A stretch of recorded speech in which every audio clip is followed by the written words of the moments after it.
button for start stream panic, maybe, because as soon as I pressed, like, you know, camera on, I realized that I closed my door as well. So, like, I know I'm gonna have, like, my cat's gonna be crying at the door at some point in this stream, probably as well, and I'm gonna have to, like, you know, get up and open the door.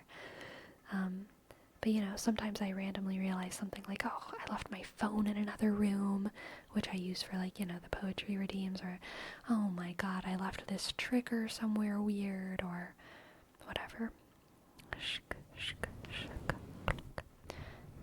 What if you just open it right now? I can't open it right now because my friend is calling me. I am going to be back in a couple of minutes.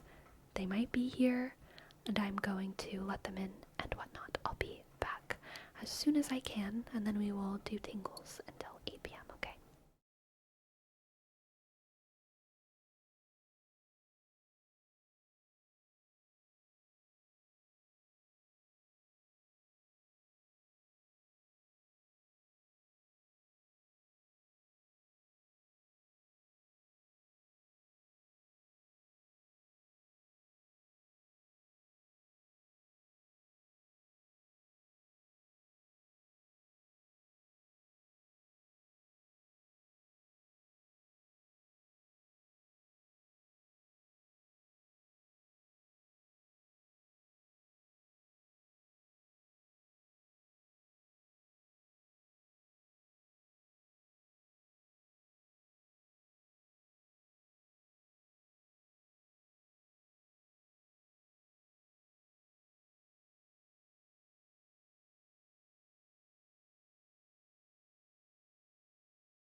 The eagle has landed. The eagle has landed. And she's playing with my cat. And I gave her curry and naan.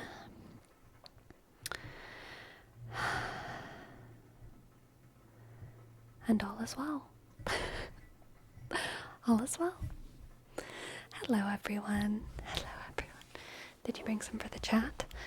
No. No, chat doesn't get any. Sleepy, can you say hi to your friend from us? I will after the stream. Did you give her apples? She's welcome to the apples in my fridge. Absolutely, but I don't know if she's an apple girly, honestly. Don't even know.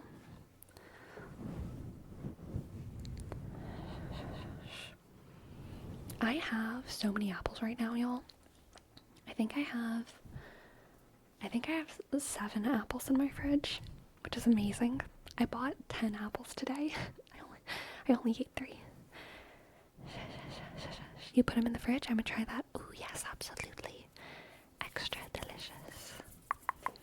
Extra delicious. Extra delicious. Extra delicious.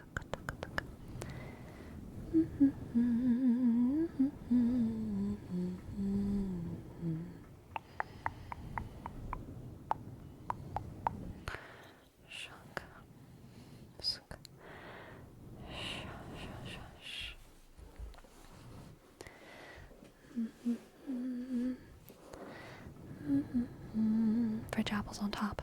Yes, fridge apples and fridge onions. Okay? I'm team put the onions in the fridge because they make you cry less. Onions make you cry less if you put them in the fridge. Onions make you cry less if you put them in the fridge. Let me say it again. Onions make you cry less if you put them in the fridge. But they taste less good? No, they don't. Let's be real. Let's be real. How much of an onion are you putting in a single dish anyway? And are you not gonna stir fry it in garlic and like oil? You are. And it's going to taste delicious. If you're putting raw onion on your salads, ew. First of all.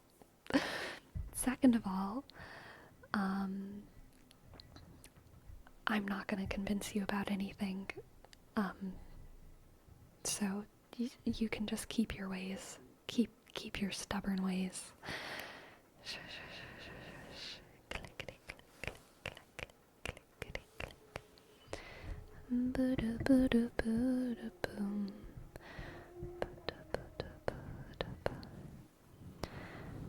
Plenty onions and everything. I love onions when they are cooked. I love onions. I actually even like raw onions, honestly. But I really don't like onions in a salad. I like raw onion. I honestly would I would rather have like raw onion rings by themselves, like dipped in hummus or something. Or like dipped in kimchi. Onion rings dipped in kimchi. That's like crazy, but honestly sounds kind of good.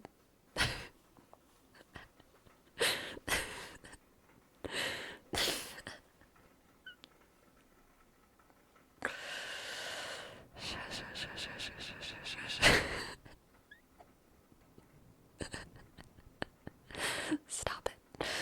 Stop it. Stop it. That shirt is super cute. Can I steal it? Dude, I got it from Depop and I absolutely love it, little Sharky. It's like one of my new favorites. Do you bite the onion like it was an apple? No, definitely not. I'm not that strong.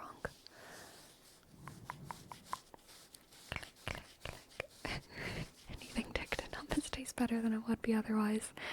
You know, can't argue with that.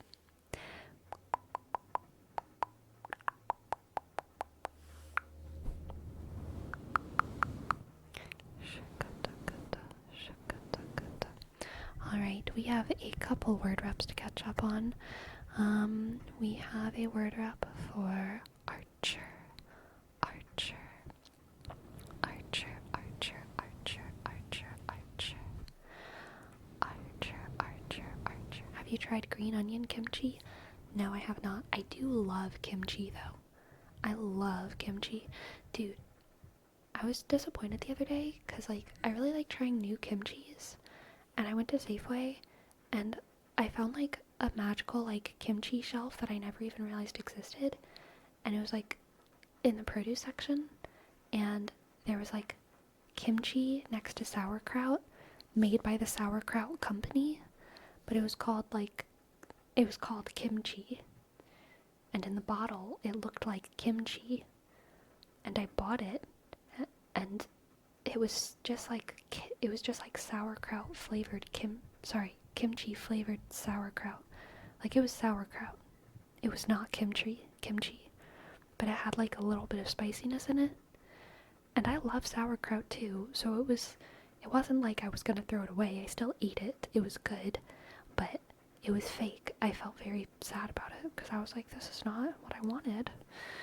But it's okay because now there's a whole new kimchi shelf that I didn't realize existed, and I'm excited to try out all of the other kimchis on it. I want to make my own kimchi, but that's house goals. Whenever I have a house, I'm gonna have a fermentation room where I make my own everything. Everything. I guess it's not just gonna be a fermentation room. It's gonna be the jar room, and it's gonna have jams and jellies and my sourdough starters, and it's gonna have a giant vat of sauerkraut and a giant vat of kimchi, and all of the jams and jellies are gonna be made from fruits and trees in my own backyard, okay? And I'm gonna love it. It's gonna be amazing. Neatrix! Thank you for your tip. The Freudian slip fundraiser. Oh God, please. Please no. Please no more. No more. Oh no. If that fundraiser gets too much funding, who knows what'll come out of my mouth, Neatrix. Who knows? Dangerous. The Freudian slip fundraiser. Hummus will come out of there. All kinds of things will come out of there, not Neatrix, Destructicon. Jesus Christ. I like eating kimchi just with rice and seaweed, it's so good. Yeah, I don't need much to enjoy kimchi. For real, I've said this before, and people have had polar reactions to it, but sometimes I just put a bunch of kimchi in a bowl, and then I put a ton of apple slices in it, and I kind of scoop kimchi onto big apple slices, and it's a good sweet and juicy plus spicy mix that I really like. But then also, yeah, I'll put kimchi on salads, on rice, anything. It's a kimchi fruit salad. Yeah, totally. I don't think it would work with all fruit. I don't think it would work with berries.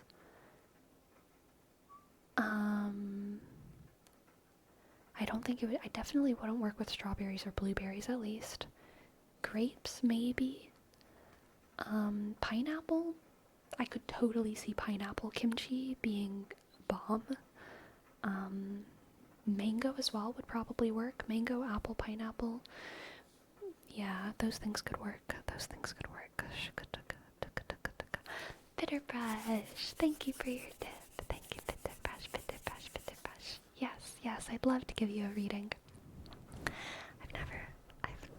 I've never tried that, but I put chamoy on my apples while it's sweeter and spicier. I can see it. Yeah, totally. I think kimchi is very versatile because you can eat it and it makes different presentations. Yes. Anyway, the reason I asked is because at the family gathering yesterday, people were saying that a bunch of cat food brands put wheat in their cat food for some reason. Oh, that is true. Isolated Matrix. I didn't see whatever you said before about it though. I heard yesterday that cats shouldn't be eating wheat. Is that true? It is. Okay, so here's the thing. Bitterbrush, I will get to your reading after my cat food rant. I am not a cat scientist. This is what I hear, this is what I've learned on the internet, and this is what I believe based on what I've learned on the internet. But, like, dear God, if someone is a veterinarian, put me in my place. Or, in fact, if someone has just learned different things and is smarter than me, put me in my place, okay? But what I've learned from the internet as a cat owner, and also as a vegan who is interested in the necessary diets of animals, what I have learned is that cats and most omnivores are not, that's not true. Cats and, okay.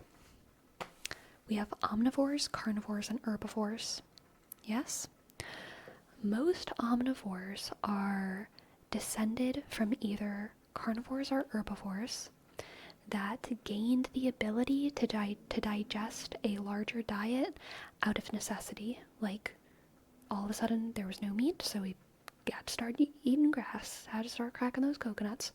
Or all of a sudden there was not enough grass, so we had to start eating bugs, we had to start, eating fish every now and then, whatever. Different animals went in different directions. Domesticated cats are omnivores. They are omnivores.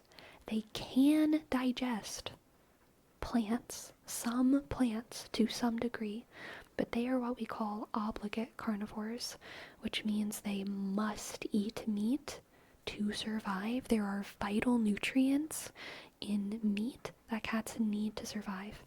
Humans are non-obligate carnivores, which means that we can digest meat, but we do not need meat to survive. Meat provides us many valuable nutrients. Eggs provide us many valuable nutrients, but we don't rely on them for our survival. This is probably because we are descended from more of an herbivorous line than a carnivorous line. We evolved to be able to consume meat out of necessity. It wasn't like, the default. So cats are obligate carnivores. They can digest plants, but they can only digest certain plants in certain quantities, in certain forms. They have very sensitive stomachs, in the same way that humans have very sensitive stomachs when it comes to meat. We cannot just eat raw meat and expect good results. If humans want to eat raw meat, there's a you gotta be careful. You can't just eat that raccoon on the side of the road, whereas like a lion probably could. And part of that is because their digestive systems move much, much faster from what I understand. They don't process food as long, so they don't absorb a lot of the harmful stuff in meat. They just like shove it straight through. Whereas a lot of herbivores and non-obligate carnivores, we digest food very, very slowly because there's a lot of fiber in our food and we want to get every possible little nutrient out of our plant stuff. People talk about how nutrients in plants aren't as bioavailable. That is true, and also our bodies account to that for some degree by digesting very, very, very slowly. Likewise, there's a lot of carcinogens and harmful, bacteria in meat that we are harmed by, that things like lions and crocodiles are not harmed by because it passes through their digestive system so quickly they don't pull all of those nutrients out. What a sidetrack. Many cats don't process wheat well, and whenever you take a cat off of wheat, they do better than they do with food that has wheat in it. This is why a lot of cats do better with wet food. There's a myth out there that wet food isn't good for cats because it makes their teeth not develop. That's like not really true. from what I understand. I don't really remember why, but I'm pretty sure that's also like an urban myth. Wet food is great for cats. It's way more natural. They generally like it more, and much less additives. Why are they putting wheat in cat food? It's a bulk thing, because plants are cheaper than meat. Plants are cheaper than meat. So in the same way that a lot of human foods in grocery stores are supplemented by, high corn oil and soy and wheat and corn in general, just for bulking purposes, wheat is included in cat and dog food as a bulking agent. There are some nutrients in it that cats can absorb, right? But it's generally not great for them. That said, a lot of cats have very complicated sensitivities. A lot of cats have wheat allergies, and that would be pretty obvious. Most cats are just kind of like, it's not an allergy, it's just like, it's probably not great for them, kind of like dairy or something for humans. There's some people who are like allergic to dairy, some people who are lactose intolerant, and there's other people who are just like, they don't really process dairy well, but they're like, it's fine. And then there's a lot of humans for whom dairy is like totally fine, unless they drink like a gallon of it a day, then they might have digestive issues. Anyway,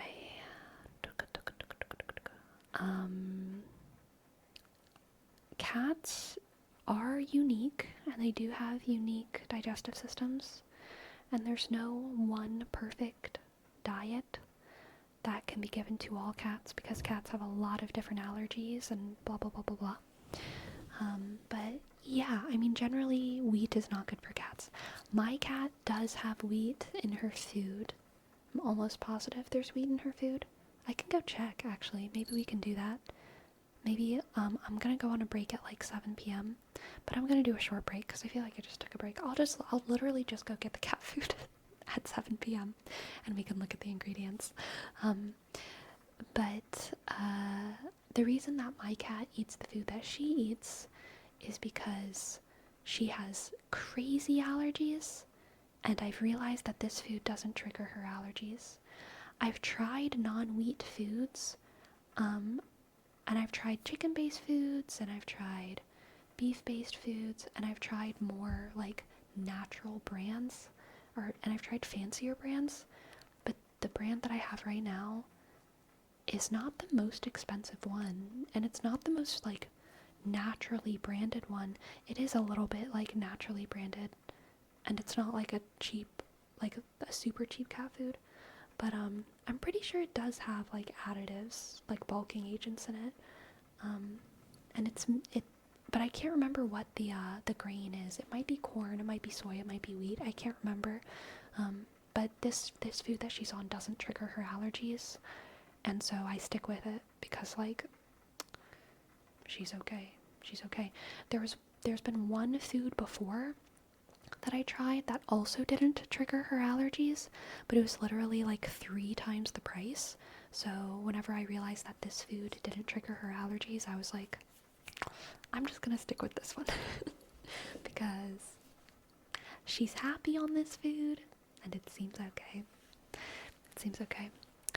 Anyway, we have a word wrap. Not a word wrap. We have a tarot reading for the lovely, lovely, lovely, lovely Bitterbrush. Do you think those kinds of animals could survive eating meat substitutes? Like, could you keep a lion alive just by eating tofu? No, they are obligate carnivores. They are obligate carnivores. They could not achieve their nutrient goals by eating plants because they digest things too quickly. A lion eating tofu would be like us eating sawdust. Okay? Like they, if we could digest tree bark at the rate that I don't know, I'm sure there's some animal out there that digests tree bark probably extremely slowly, then we would be able to extract nutrients from it. trees are bark. Tree bark has fiber, and I don't know what it has in it. Probably some vitamins and minerals if you look hard enough, but we cannot break it down, and it would fuck us up. We could not survive from eating trees. Actually, probably a better analogy is leaves. We don't eat a lot of leaves. We eat some, like spinach, right? But like most leaves we can't eat. There's a lot of herbivores who can eat leaves, and they have even slower digestive system. Same with the ruminants, the grass eating animals, like cows. Like they have 4 stomachs, and it's because they have to really, really slowly digest grass to get all those nutrients out. We can't digest things slowly enough to get enough nutrients out of most grasses and most leaves. And in that same way, a lion cannot digest tofu, or even, something probably like fruit. They can't digest fruit slowly enough to get nutrients out of it because their digestive systems are just too fast. Okay. Let's see what the cards have for bitter brush. Bitter brush, bitter brush, bitter brush. I just threw a card by accident. The world. The world is your jumper. Bitter brush, bitter brush, bitter brush. Bitter brush, bitter brush, bitter brush. We have the 7 of Wands. 7 of Wands, 7 of Wands. And the Queen of Swords, who we will censor. Queen of Swords, 7 of Wands, and the world, the world, the world, the world, the world, the world, the world, the world. Beavers probably like tree bark. I don't know what I'm talking about. Maybe Jack. I don't know either. I'm sure there's gotta be an animal out there that's eating tree bark, right? Other than insects. There's gotta be an animal that can eat tree bark. Then again, I feel like I don't see any trees in the wild with like bite marks on them, like big old like chunks spitting out of them, right? Beavers? Don't they just carve their teeth on it? Or do they actually eat it? Woodpecker? No, woodpeckers get bugs. They don't actually eat the wood. They snipe bugs. Just bugs from in the tree. They go, little bug. Black bears eat tree bark. Obsidian healer. I don't know why I believe you, but I believe you so much. Interesting. Interesting. Interesting. And give themselves brain damage. Oh. So it's like not a good thing? Okay. Okay. That's why woodpeckers peck? Yes, Ren Siren. Okay. Bitter brush. I'm so sorry. This animal cuisine distraction is great. But nothing will stop the muse. Nothing will stop spirit from channeling right now and letting us know what the tarot has for you today, Bitter brush, okay? The Queen of Swords, the world, and the 7 of Swords. An excellent reading. Victory granting you more power and opportunity than you've ever had before. Bitter brush. I think you're about to step into a world where you have more power and opportunity than you ever had before. It's going to be a position of respect for you, okay? The Queen of Swords is one of the most highly respected queens of the tarot. You are going to be very, very, very highly, highly, highly respected very soon, okay? I want to get an oracle card for you as well today. Let's see, what does the oracle cards have for bitter brush, bitter brush, bitter brush, bitter brush, bitter brush? ebullient, ebullient, ebullient, ebullient, ebullient. Okay, yeah, Bitter Brush, you're stepping into a brighter world very soon. A brighter world, a happier world, and a world, I mean, yeah, the world is all about, like, infinite opportunity and infinite growth. And then the Queen of Swords has so much respect and authority, and, what the Queen of Swords is respected for is their brain and their judgment. Okay, so I think that you're going to be stepping into a position where people really, really value your thoughts, and people really value the judgment calls that you make. Your perspective on different situations is going to be very, very valued, Bitter Brush. So that's super exciting. That's super exciting. Thank you for letting me read for you, and good luck. And I hope that I resonated. And I appreciate it. Thanks. The Book of Sean, thank you for your tier 1 sub. Thank you. The Book of Sean, thank you. T, H, E, B, O, O, K, O, F, S, H, A, U, N, 1. Thank you, Sean. Thank you.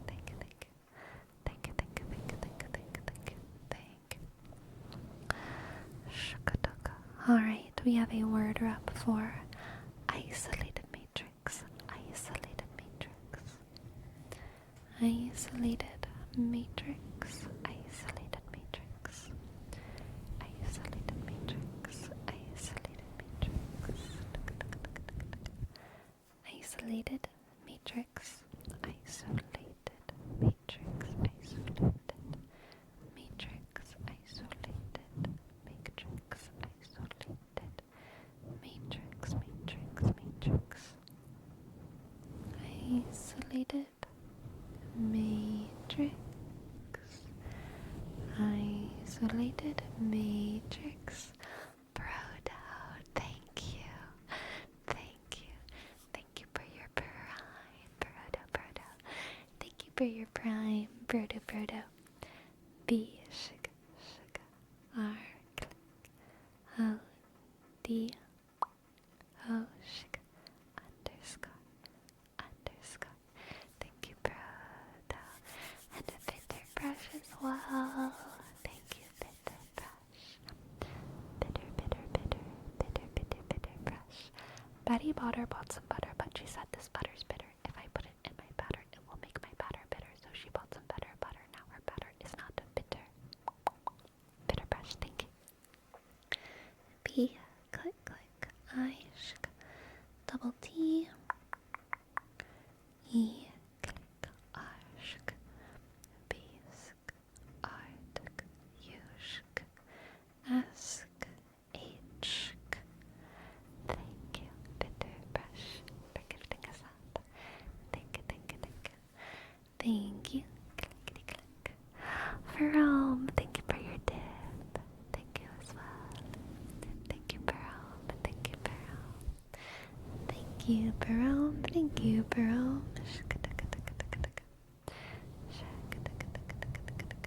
Little Sharky. Oh, I'm so sorry. Where was it? I'm so sorry, Little Sharky. I need everyone to exclamation point shark in the chat, please.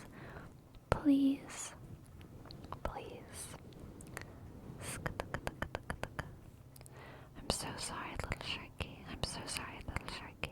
I'm so sorry, Little Sharky. I'm so sorry, Little Sharky. I'm so sorry, Little Sharky. So sorry, Little Sharky. So sorry, Little Sharky. So sorry, Little Sharky. So sorry, Little Sharky. Held, I dot, held, underscore, Sk, S, H, A, click, R, K, click, I, dot, E. Little sharky, little sharky, little sharky, little sharky, little sharky, little sharky, little sharky, little sharky. Little sharky, little sharky, little sharky, little sharky, little sharky. Thank you, thank you, thank you. Chad's fault for getting sleepy, all excited about wheat. Truly, truly, it is. Isolated matrix. Got me all excited about wheat. It took so little. Took so little. Okay. Let's do a reading for Pherome. Pherome. What do the cards have for Pherome? What do the cards have for Pherome? What do the cards have for Pherome? Urgency, Elite. Thank you, urgency. Thank you. Thank you, urgency. Click. R, I, dot. G, I, dot. N, C, E, click.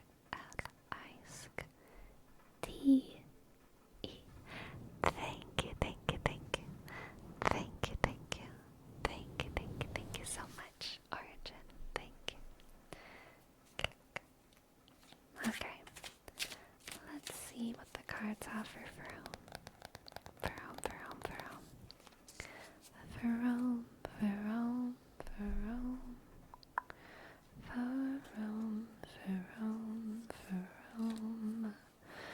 We have the Queen of Pentacles, the Ace of Swords, nope, the Ace of Wands, the Queen of Pentacles, the Ace of Wands, and the 10 of Swords. No, the 10 of Wands. Oh my god, my wands and swords, come on.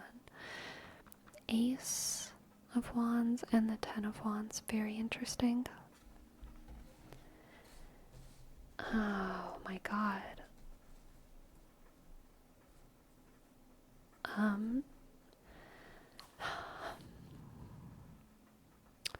Let's see how to say this. This is I would say a neutral reading for Pherome. Leaning towards good.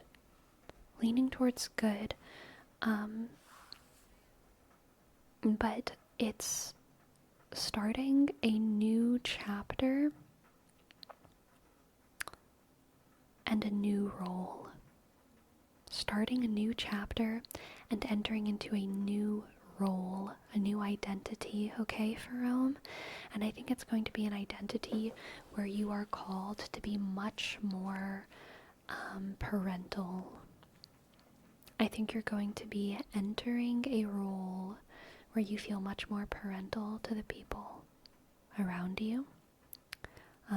But, Pherome, I think with this Ace of Wands, you might be surprised at how good you are at it and how much people enjoy you in that position, and you might be surprised at how fulfilling it is. I think the role that you're leaving behind, characterized by this 10 of Wands, I think that it's gonna feel like a relief to set down that old role that you used to play, but it's also going to be a little bit bittersweet. I think there's going to be a little bit bittersweetness, but it's overall going to be something that, like, you are ready to say goodbye to. You are ready to say goodbye to.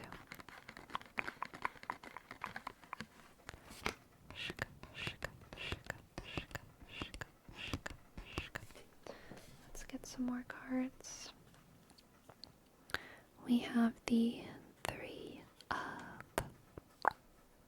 Pentacles and the Wheel. Ah, okay.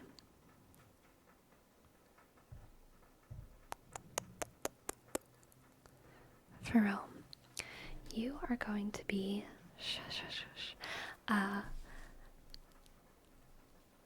you're going to be sharing this transition with other people. It's going to be some kind of group transition. You're going to be sharing this transition with other people. I don't know if they're going to be experiencing the exact same kind of transition that you are, but you're all going to be transitioning to something together. And also, I think this is going to be kind of a twist of fate, not in an unnatural way, but also in a way that's still surprising. That's always what the Wheel is. It's kind of like something that you always knew could happen. You could get that. Your company could always have gotten that big government grant, but you never really knew when it was going to happen. But now it finally did, so there's a whole bunch of natural transitions that take place, you know what I mean? Something like that. It's natural, but it's also surprising and nothing that people are counting on, and it's like a good, exciting thing.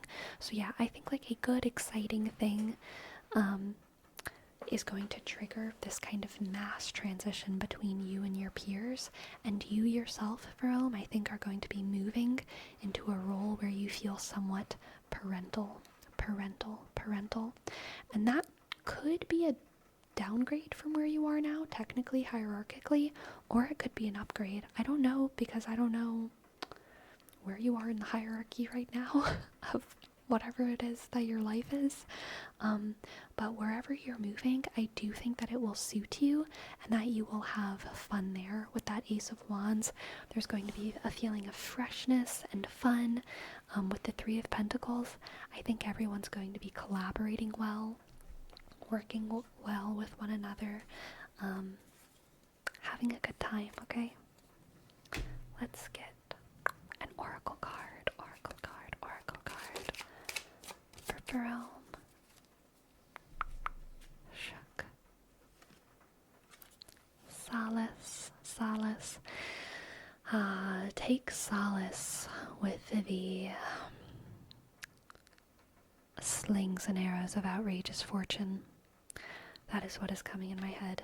Transition is always scary. The slings and arrows of outrageous fortune are always something of a fright, even if it's good fortune, right? But this is good fortune, Pherome, and even if it means that a lot of things have to change, and that you have to step into a new role, and that you have to, work through an uncomfy transition, I think it's all going to be working in your favor, okay? It's all going to be working in your favor, and in the favor of your people.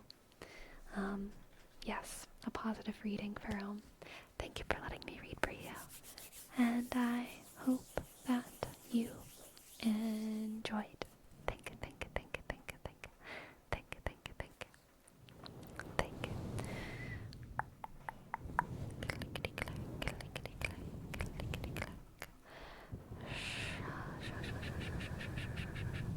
Thanks, Sleepy. It's kind of fitting over the last stream conversation. Growing up is scary and leaves us vulnerable, but it's needed. Hoping it all works out. Yes, as do I, Pherome. Good luck.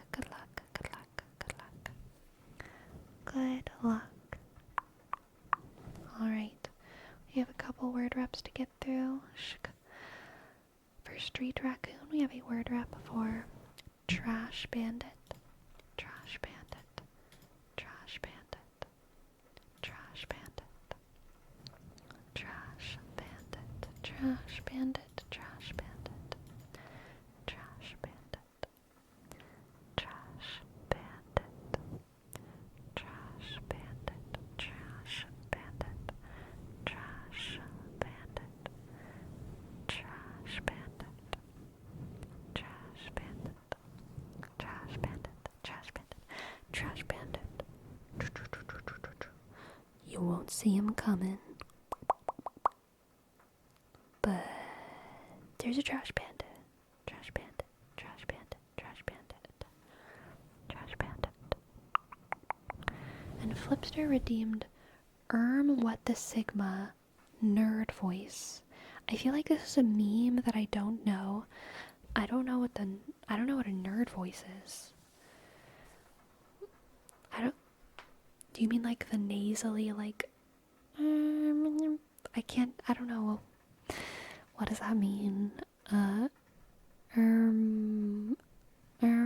What the Sigma? What the Sigma? Is that a voice? Actually, what the Sigma? Actually, what the Sigma? Actually, what the Sigma?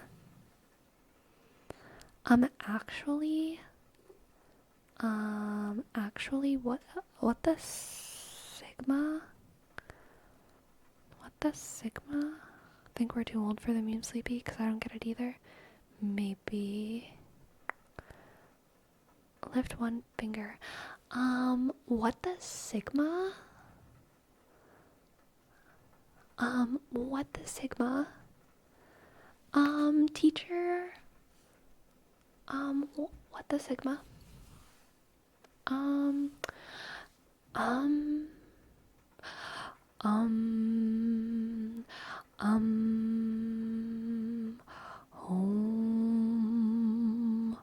what the Sigma? What the Sigma?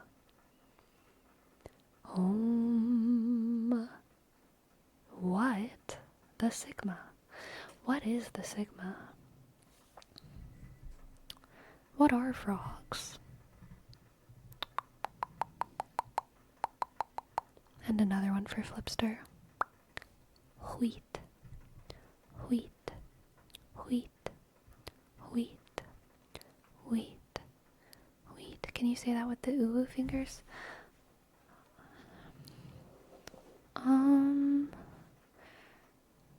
What the Sigma? What the Sigma?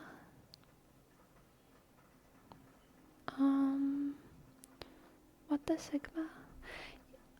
Once, I swear to God, I did this in real life, but I didn't mean to, and I was mocked for it by a waitress. I was at a restaurant, and I was ordering from the menu, and the menu was underneath me, and I wasn't sure if something could be modified to be vegan, and I was pointing at the menu with both fingers. And then I was like, can this be made vegan? But it was a very natural transition. Do you understand? It was like I was pointing at it, and then I was like, I just looked up, and it happened by itself. I swear. I didn't even realize I was doing it. But I asked a longer question. I was like, can something be taken off of this? And I didn't realize that I did it, and then she was like, oh wow, you're so cute, and then like mocked me and did it, and then answered the question, and I wanted to die.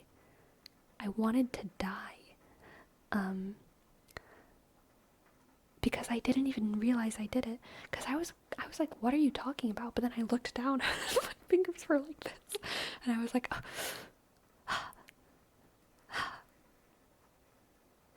oh God.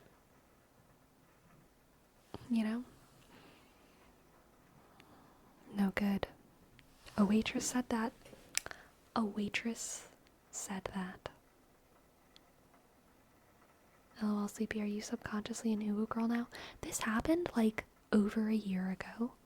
This happened like before I came back to streaming.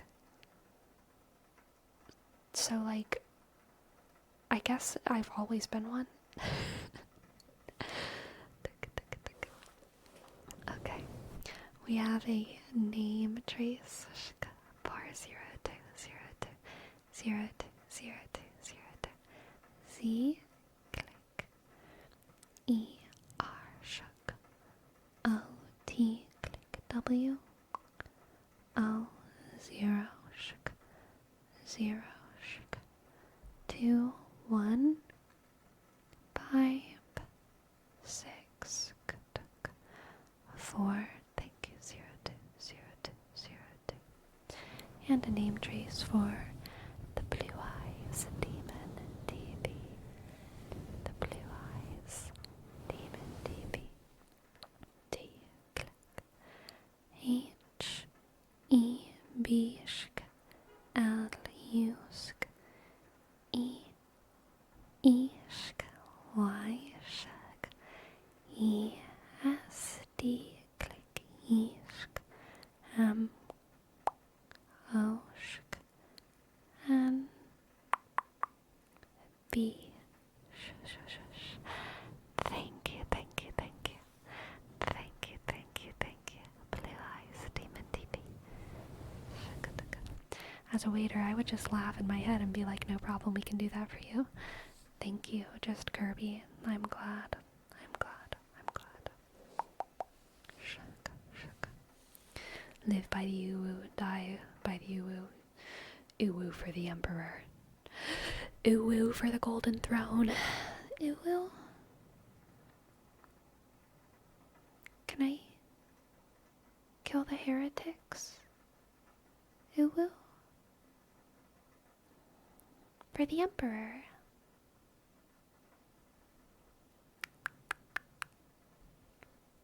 Uwu for the uwu god. Shaka, shaka, shaka, shaka, shaka, shaka, shaka, shaka, shaka. Click, click.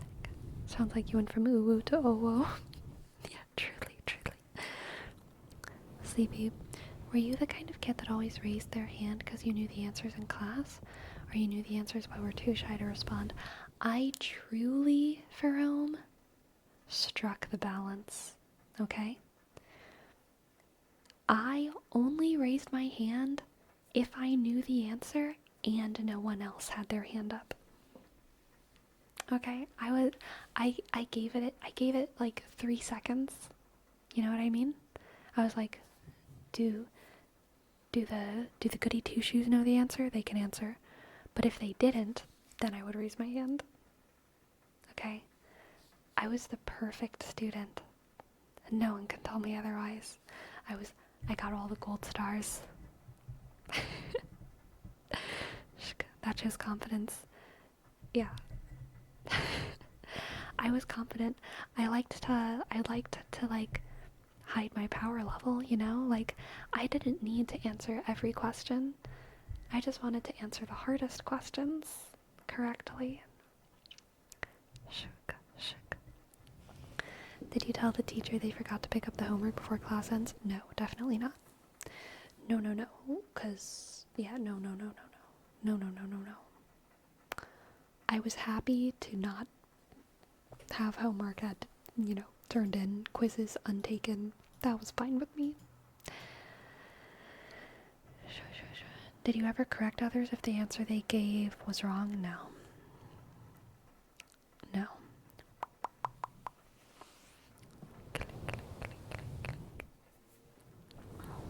By the way, Sleepy Breakdown. Oh my god, wait, how did that happen so fast?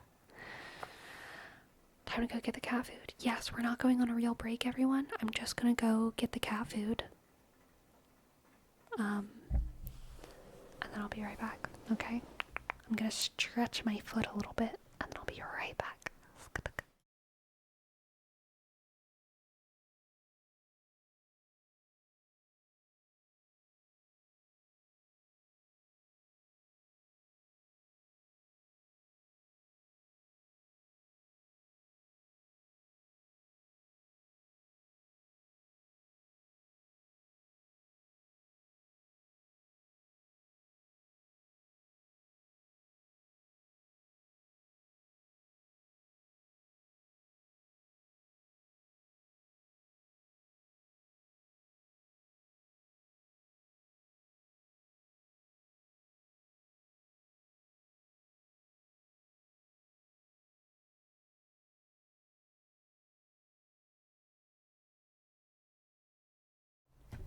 My friend's so confused.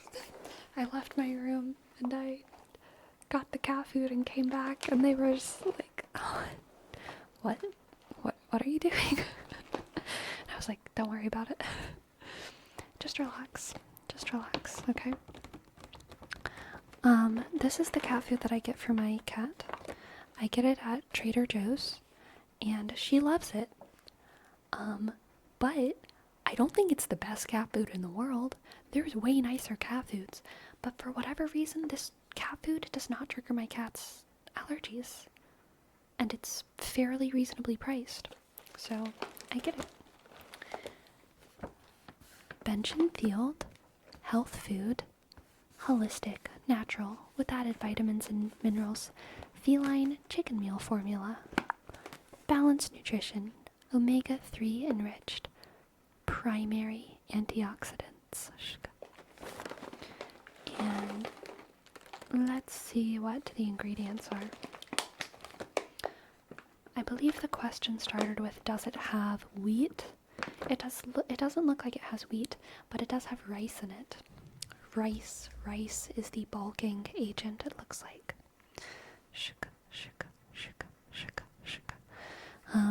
The first ingredient is chicken meal, and then brown rice, chicken fat, oat groats. Oh, so it's also bulked with oat, it looks like.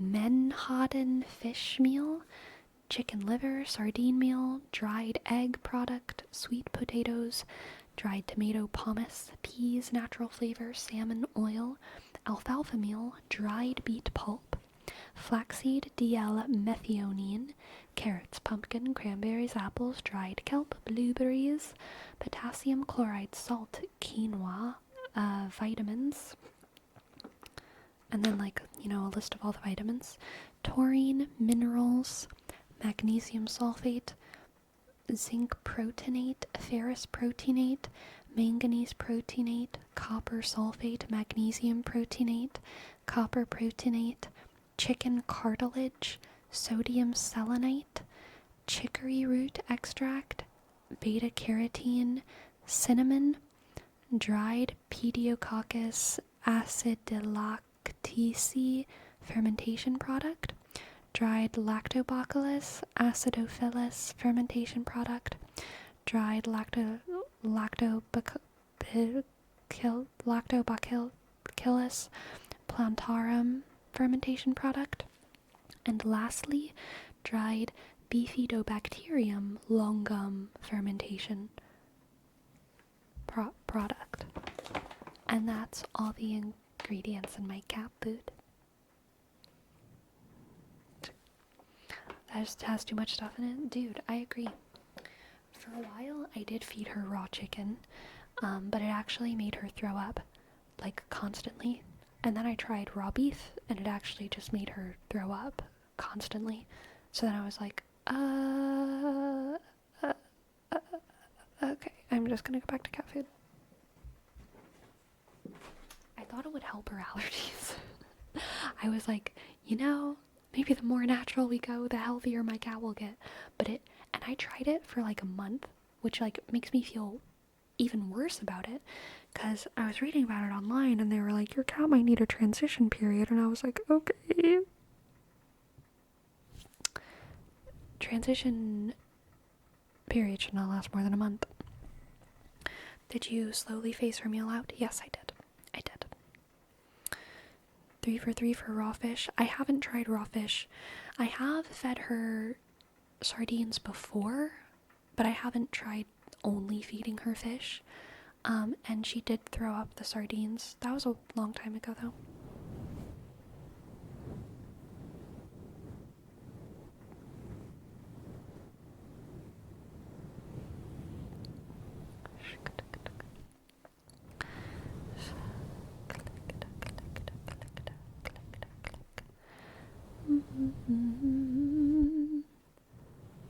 Have you ever been curious and tasted it? No. Or any of your pet's foods? No. Have I been curious? Sure, but not curious enough to do it. I'm not that wild.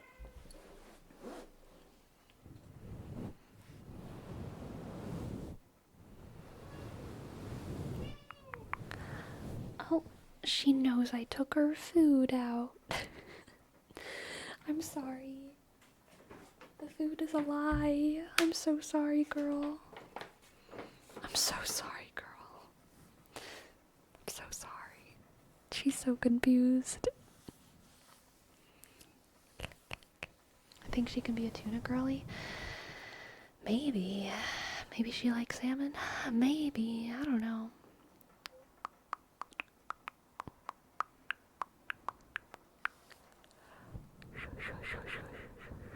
What do I gotta do to get a tingle? Welcome, Mostly Frog. You just need to relax, relax, relax, relax, relax, relax, relax, relax, relax, relax, relax, relax. And remember, tingle for the Emperor, or else you're a heretic, and that could be dangerous. Don't do that. You've gotta tingle, or else you're a heretic. You've gotta tingle, or else you're a heretic. I've been curious too, and since I'm also not wild either, I once made my brother taste it. Okay, that's a different kind of wild, Pherome.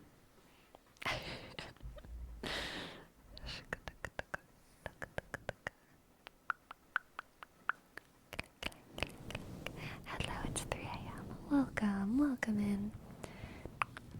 Mostly Frog, thank you for your bits. Alright, I will tingle you up. Here, how about some phone tippy tappies? Tippy tappies, tippy tappies.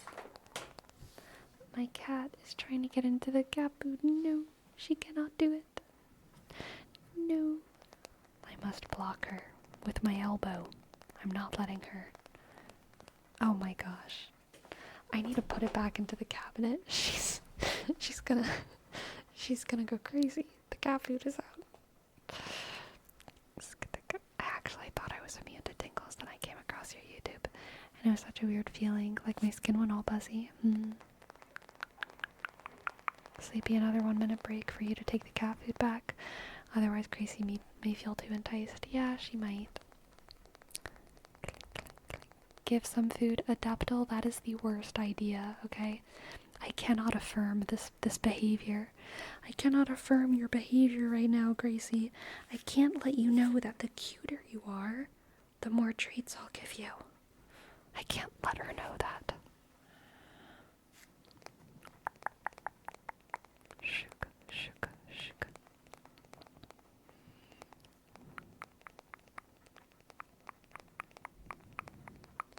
Hey, Sleepy, what's your take in regards miracle performers? The church here is going crazy, allowing this girl perform miracles in a church. Some of us are concerned.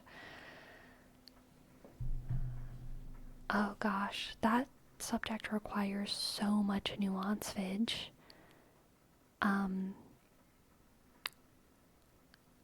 It might need more nuance than I can provide off the cuff, honestly. I think it makes sense to be concerned, absolutely, especially given so little detail. I can't speak to that situation specifically at all. But all I can speak about is the Catholic Church. The Catholic Church has very specific and quite strict criteria for miracles. Once it gets more broad than that, all I can say is that, if you're helping people, that's good. If you're manipulating people and faking stuff, that's bad. And that's basically, that's the simple version. But life is never that simple, and a lot of times people are doing something in between, and it needs to be kind of looked at on a pretty individual basis.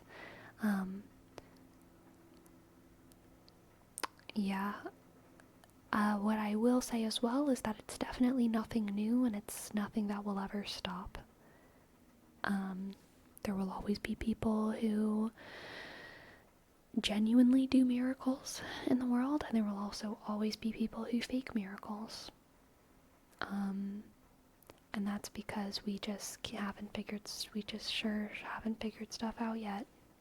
And there's a lot of stuff that's a mystery to us. Yeah. I think that's basically all I can say about it. I know that's gotta be super dissatisfying, Vidge, but like, yeah, it's just too complicated of a topic for me to speak to off the cuff. It's kind of a healer miracle. Okay, I am going to put my cat food back in the cabinet. I will be back in just a minute.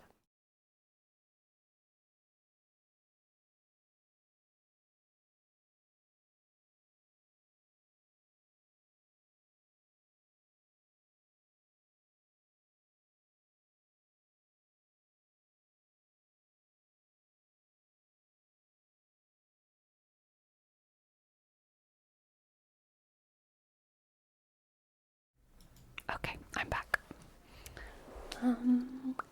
Let's see. It's kind of a healer miracle. Her name is Alita, and it's getting backed up by the local charts of the Catholic Church. Vatican is not happy about this, supposedly.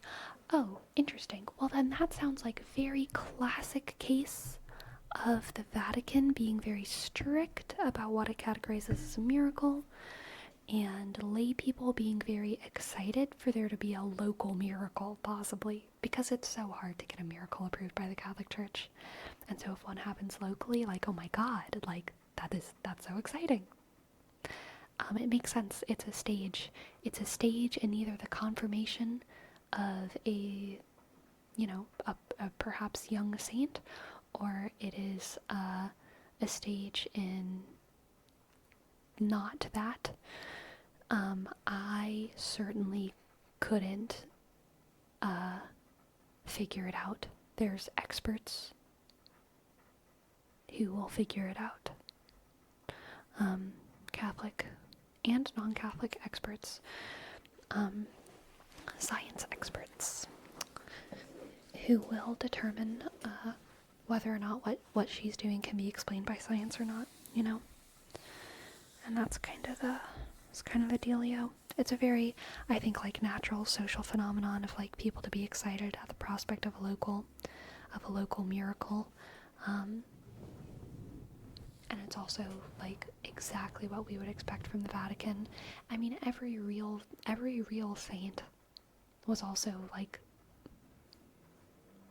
or not every, I should say, the vast majority of real saints were heavily scrutinized by the Vatican before they were eventually approved.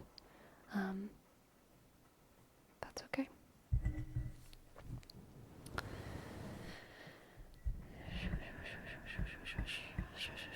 Yeah, totally small crack. Religion is pretty neat unless people use it to do bad things, and that's not that great. Exactly.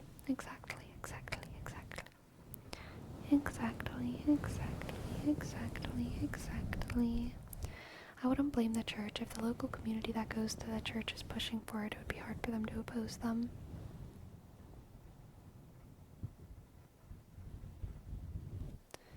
Yeah, totally. Fun fact, Vatican is big on science now, even if they chased you for developing a while ago.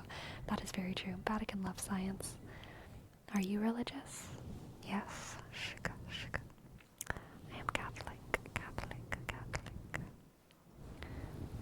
Can't just start handing out saint certificates willy-nilly. Yeah, they gotta keep it special.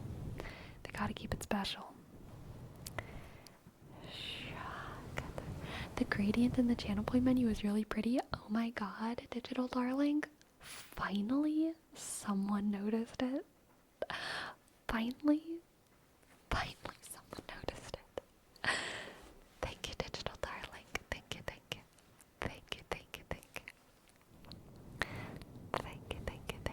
you so much.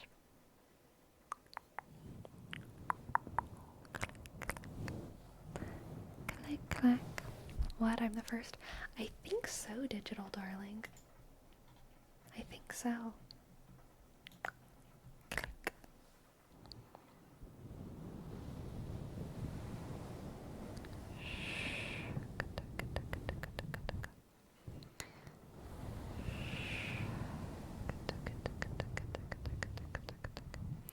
You know what I realized today?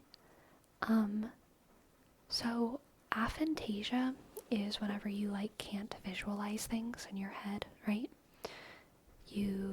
can think of ideas and stuff, but you can't see anything in your mind's eye. I do not have that, not at all.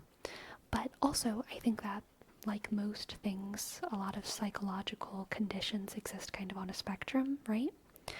I realized today while I was driving that it's hard for me to picture in my head some specific colors. Like, it's really hard for me to picture, like a whole bunch of different types of greens.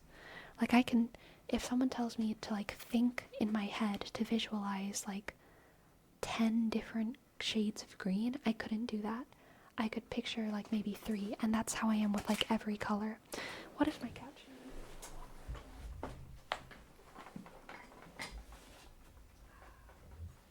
She's irate at not getting food. And now she's trying to chew on plastic. But yeah, that's how I feel for, like, every color. Now, in my head, I can visualize, like, a red dog, and then, like, oh no, visualize it like a little darker red. Now visualize it like a little darker red. Now visualize it like a little darker red. Yes, yes. But if someone tells me, like, to just imagine 10 different shades of red, that's, like, hard for me. It's very hard for me. But, and yeah, so it's like every color, I can kind of only imagine, like, maybe 2 to 4 of them. Whenever I'm just thinking about the color, you know? At once?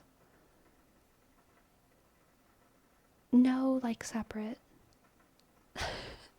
So the reason that I realized this is because I was driving and I was seeing all of these colors of green, and I was trying to think of a specific green, and I couldn't visualize it.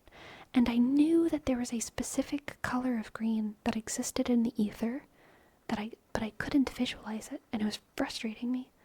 And then I was like, maybe I just have an aphantasia for that specific green. What is happening? And then I was like, let me try doing the same thing with blue. And so I tried to imagine some specific blues, and I realized that, like, I couldn't imagine every blue that I know that I've seen before. I could only imagine some blues, you know?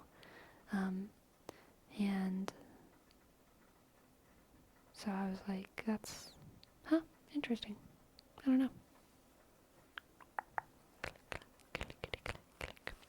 I'm pretty sure I have Aphantasia. Interesting, Grobo. I can picture the gradient thing, but I don't think I can stop it at one shade. Yeah, I can picture kind of like the color wheel in an abstract, but I can't, like, extract one color. Maybe you should take a look at colors more often. I try, small croc.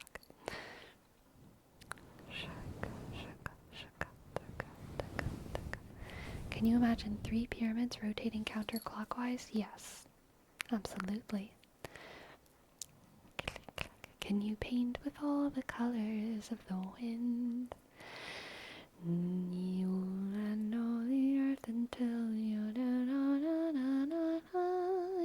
can paint with all the colors of the wind. Sleepy, do you ever visualize words? Not only what the word means, but, like, the actual word? Yeah, sure. Totally.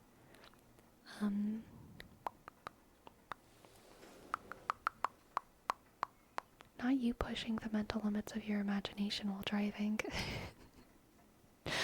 Yeah, look, there was a lot of greens while I was driving today, and I just got to wondering, you know?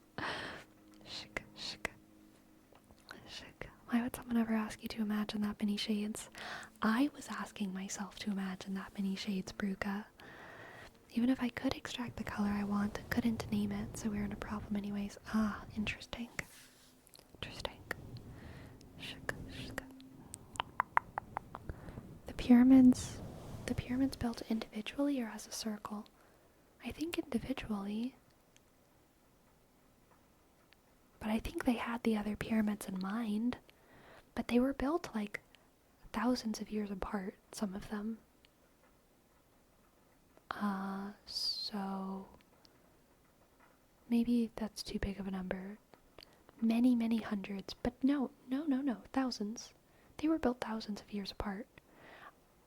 I'm almost positive. But I do think that most of them were built within the same, like, 1 to 2,000 year period. But I think, like, the first pyramid to the last pyramid was, like, thousands of years apart. I think.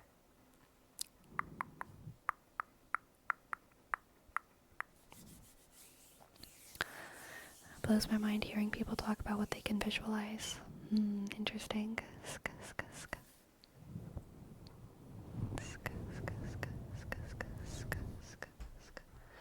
Clickety clackety, clickety clackety, clickety clickety, click click clack, clickety clackety, clickety clackety, clickety clackety,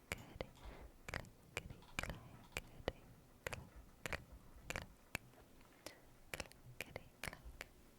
You always get wild thoughts when driving, at least from what you've shared. I think a lot while driving. Driving does not take much brain power. Maybe it should. I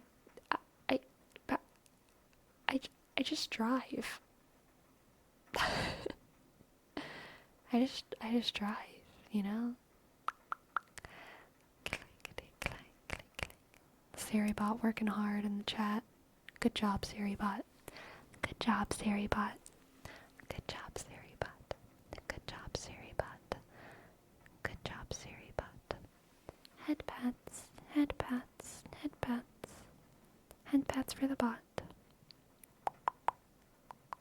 Head pats for the bot. Head pats for the bot. Very good. Very good. Good job, good job, good job. Good job, good job, good job. Good job, good job. Good job, good job.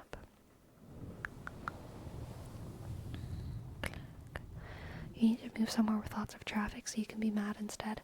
I've lived in places with lots of traffic, but I don't get road rage. I get road bored, but I don't get road rage. I'm pretty apathetic when I drive. Driving is like super zen, you know? You just get in the car and you go, or you get in the car and you squat.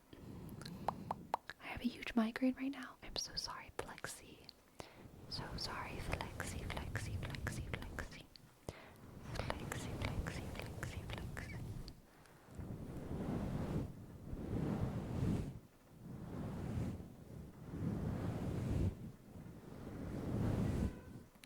Relax, relax, relax, relax, relax. Relax. Gracie, what is it? What is it, girl? I wonder. Gracie's gonna be mad the whole night, probably. That's what I get for taking the food out. By the way, Sleepy, I love the new members video. My brain was like half asleep, and the other half was trying to think about the question. Also love the vibes. Reminded me of your older videos, the ones with your half your face in the mic. Yes, it was a very vibe.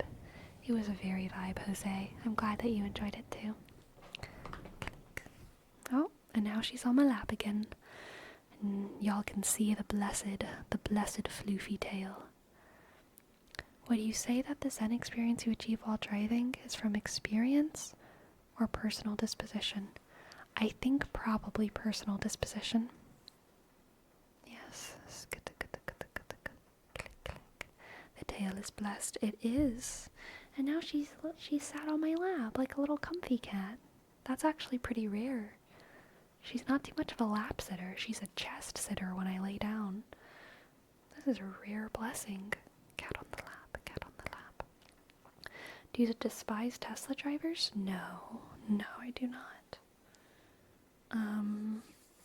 I only despise violent drivers.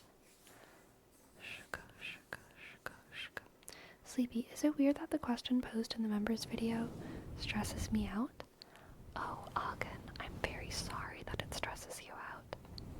definitely not an expected response, but I don't think it's weird. I think it's probably fine to be stressed out by it. But if it keeps stressing you out, I'm really sorry. You don't have to answer it if it stresses you out.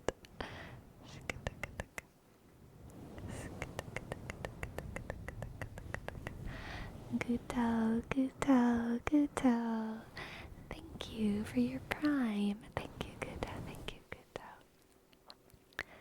G, click, yusk, T, click, O, shk, 7, underscore, 7, shk, thank you, Guto. Thank you, Guto. Thank you, Guto.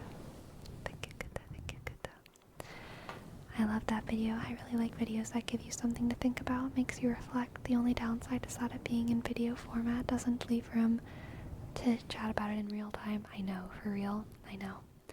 Maybe I do need to do a YouTube members only,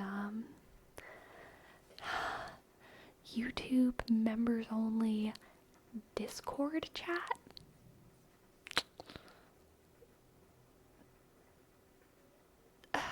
That's the best thing I could think of.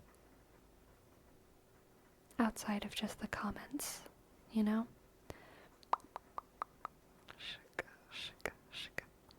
Pherome, for real, for real, for real, for we alone, for we alone, for we alone. You can do Discord member only channel. Yeah, it would be complicated. I don't know if I can do it for separate YouTube member tiers. I would have to look into it. Channels that only the second YouTube tier member can access. I don't know how to do it, but I could figure it out. Because I know YouTube or Discord does know who's a member and who's not, but I have different member tiers that would be relevant, so I don't know. Do you do something while you stream? Do you play something in the background? Definitely not. I talk way too much. I'm too much of a talker. I like to focus fully on my streaming. And it knows Twitch tiers. Yes, it does.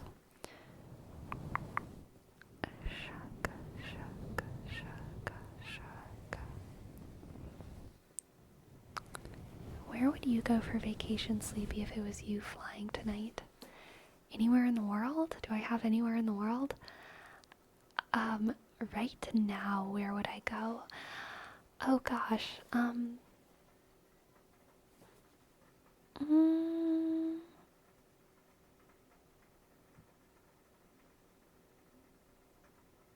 well, it's getting to be summer.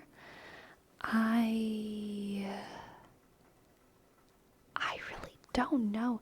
You know, I really like travel, but I don't like, and I do have like a bucket list of places for sure, but I don't actually like think I'd have more fun in any particular place than any other place. Like really, like I think no matter where I travel, I will have just about the same amount of fun. So it's really hard for me to like I feel like most of the reason why I travel is circumstantial, like, oh, now it's a good time to go to England, so that's where I'm going.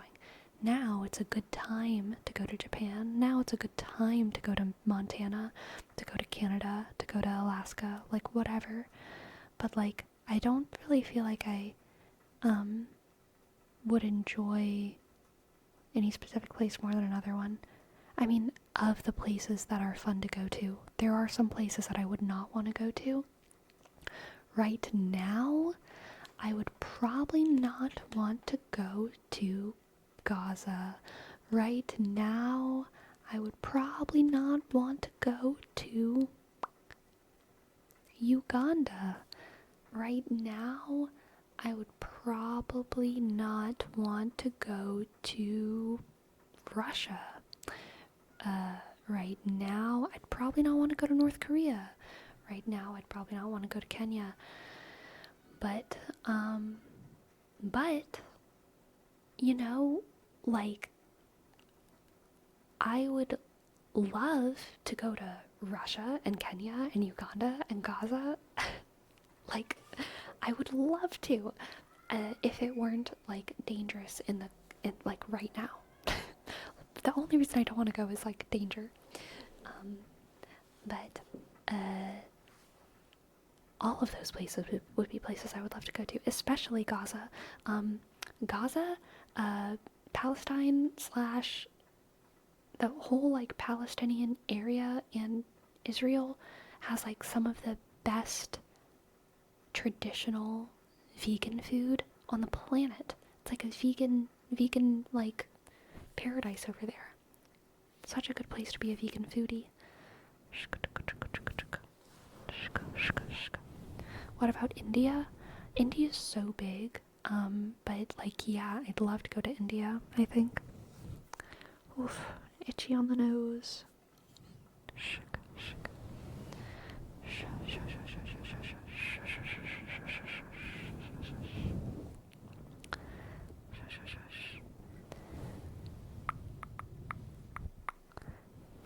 The area is referred to as the Levant.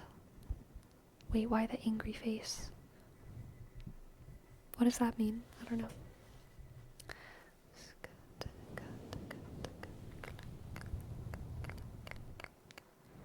Click, clack, click, click, clack, click.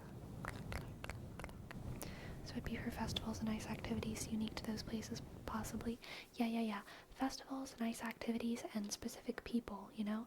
That's another major reason why I travel, is to visit specific people who live places. Or if someone's like, hey, I want to go to France in 2027, you're invited, you know? Then I would, like, maybe be like, okay, let's plan a trip. Yeah.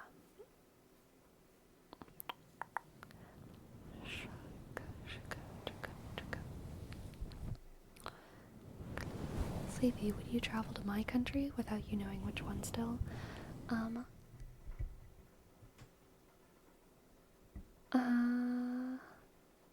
Probably. If it were safe. Probably. I would travel. I'm happy to travel anywhere as long as it's safe. If it's okay to share, where's your friend traveling? All over the world. Tonight they're catching an international flight.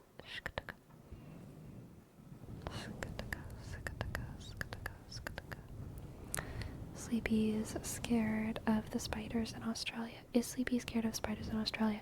I don't know enough about them to be afraid of them, which I think is fine. I don't much care about the spiders in Australia because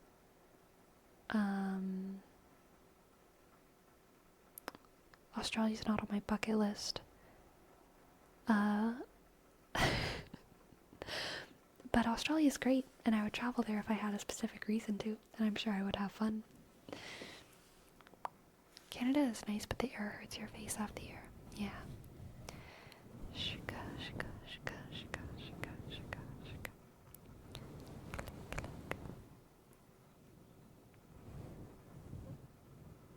Would you travel to NYC? I have traveled to NYC.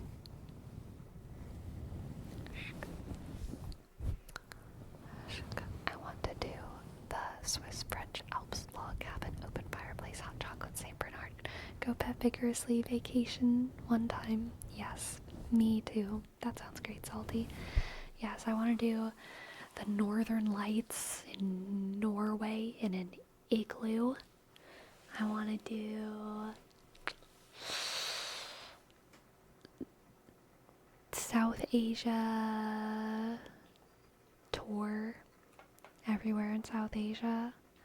I want to do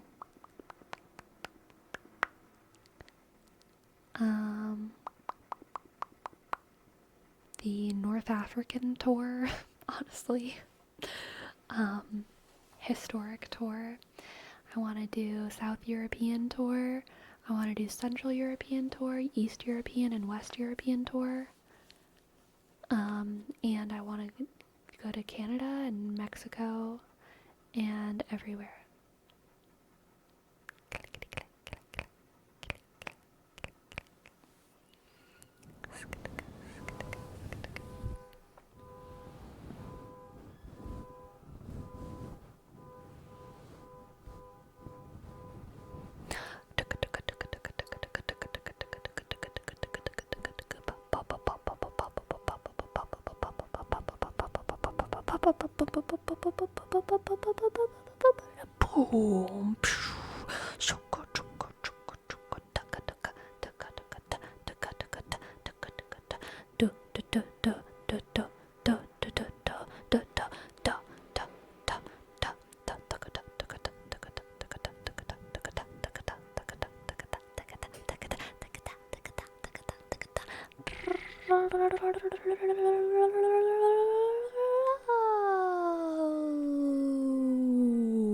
Boom. Boom, boom, boom, boom, boom. Anyway, I'm in England, so it's closer to me than Argentina. Nice. Thought that was outside my house. No, alas, it was not. Sleepy, do you have a SoundCloud? You'll never find it.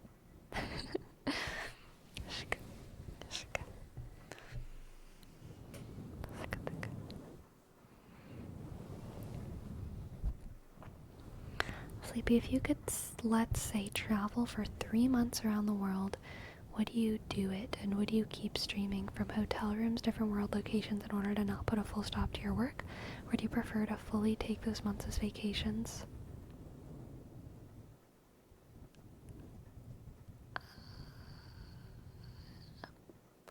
I mean, it depends. If I had the privilege of just like taking 3 months off without worrying about anything and traveling the world, I would focus on that. But like in my life, I mean, I couldn't do that. So if someone was like, you get to travel 3 months around the world, but you get to continue streaming, but you have to continue streaming while you travel those 3 months, then I would probably be like, yes, okay, and figure it out. But yeah, that's how I feel about it. Cause I can't take 3 months off.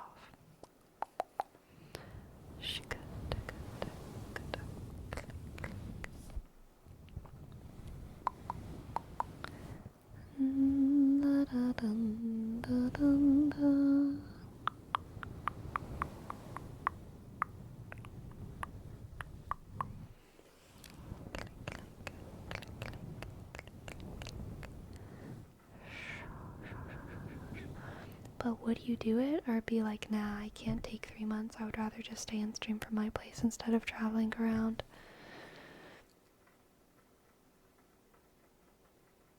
If they were going to, whoever made me this offer was going to, like, help me figure out the internet and the setup of streaming in hotel rooms for 3 months straight, then I would do it.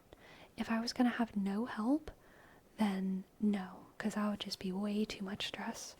Because that's like figuring out a new setup every couple days in a new hotel room, not knowing for sure if you're gonna have good internet. That wouldn't be worth it. I would just want to stay home and travel whenever I can travel, you know.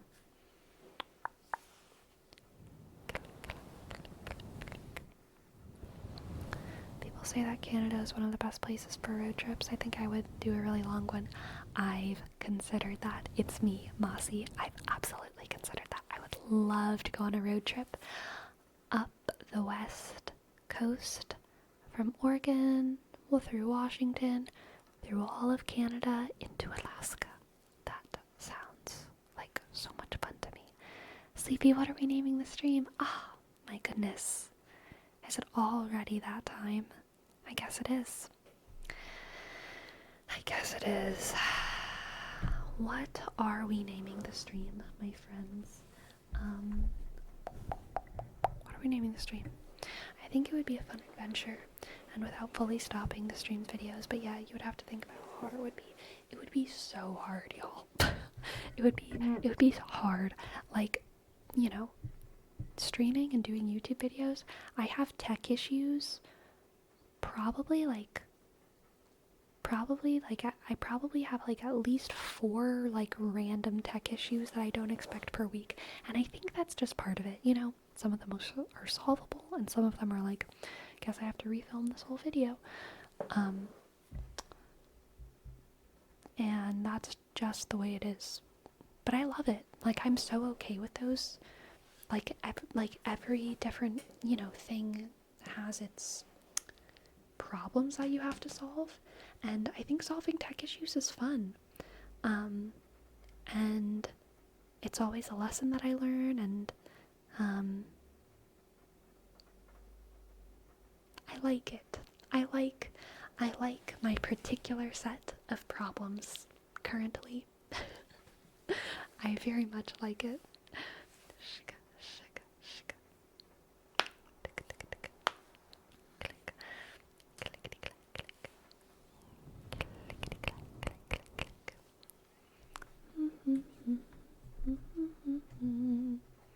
Attraction labels, kimchi, pheromones. We're not giving you that one, Pherome. We're not giving you that one.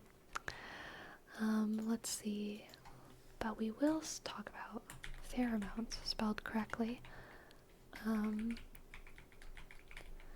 Pheromones. Pheromones brought us into the sexuality talk, I think, right? Pheromones, cat food, we talked about for a long time.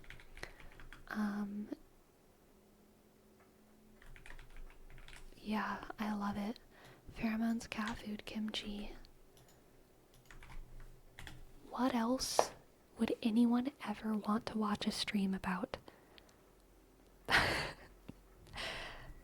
Pheromones, cat food, and kimchi. Always slightly sleepy, special.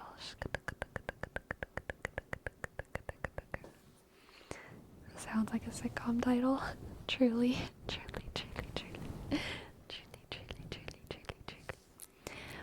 Pheromones.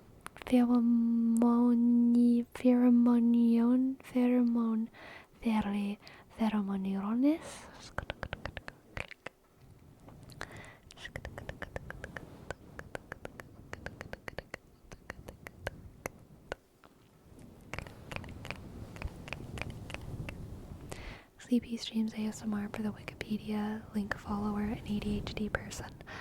Something like that. Your ASMR makes me feel like I can breathe better. It's so relaxing. Oh, Mushroom Cloud. That's so sweet. Thank you. I'm so glad. Please remember to wish your friends safe travels from us. I will. Don't miss the flight. We won't. We have calculated perfectly to give us enough time to get there. It's all gonna be good. Tell your friend the stream title. I will. God, not having that extra hour made the stream feel so short. It really did. I feel like I just started. Alright. Who are we going to raid now? No streams for June. What are you talking about? We're streaming every day in June for 24 hours. No, that's not true. That's not true. Where are we gonna go tonight?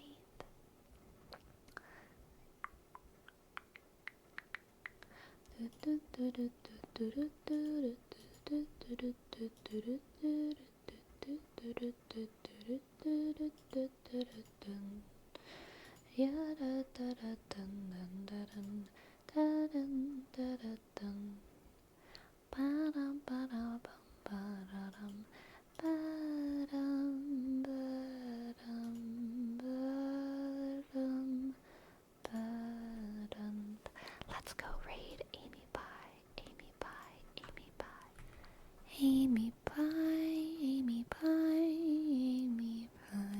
I thought you were going on a trip for a month. Am I crazy? I'm not going on a trip for a month. Maybe whoever you're talking about works at Trader Joe's.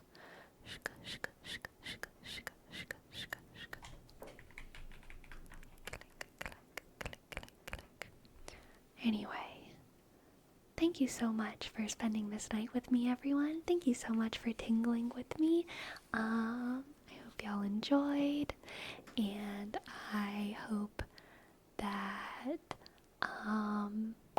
you got tingles, and I hope that you are feeling relaxed and sleepy and at peace and good and right in the world. Thank you for understanding my 3-hourness tonight. Tomorrow we will be on for our normal 4 hours, as we will be on Wednesday. And I'll see y'all later, okay?